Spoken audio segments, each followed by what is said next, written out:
کتنے خوش نصیب ہے امت مسلمہ کہ ان کا نبی پوری انسانیت کے لیے نبی ہے۔ جب پیدا ہوئے اس وقت جو انسانیت تھی 1500 سال پہلے، اس کے بھی نبی تھے، قیامت تک جو انسان آئیں گے سب کے نبی ہیں۔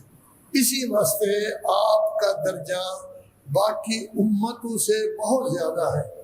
5ویں پارہ میں ارشاد ہے فَكَيْفَ إِذَا جِئْنَا مِنْ كُلِّ أُمَّةٍ بِشَهِيدٍ وَجِئْنَا بِكَ عَلَىٰ هَٰؤُلَاءِ شَهِيدًا۔ اس وقت کیا ہوگا جب ہر امت آئے گی، ان پر ایک نبی شہید ہوگا، آپ سب پر شہید ہوں گے۔ اور آپ کے لیے کہا گیا ہے جعلناکم امۃ وسطا لتکونوا شہداء علی الناس۔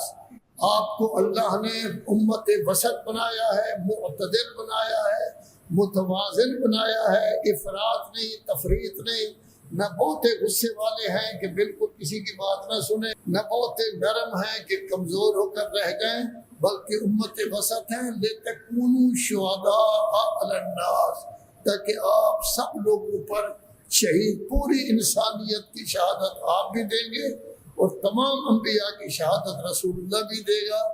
تو یہ فخر ہے آپ لوگوں کے لیے بھی کہ آپ کا نبی تمام انبیاء کا سردار اور آپ تمام امتوں کے سردار بنا کر بھیجے گئے۔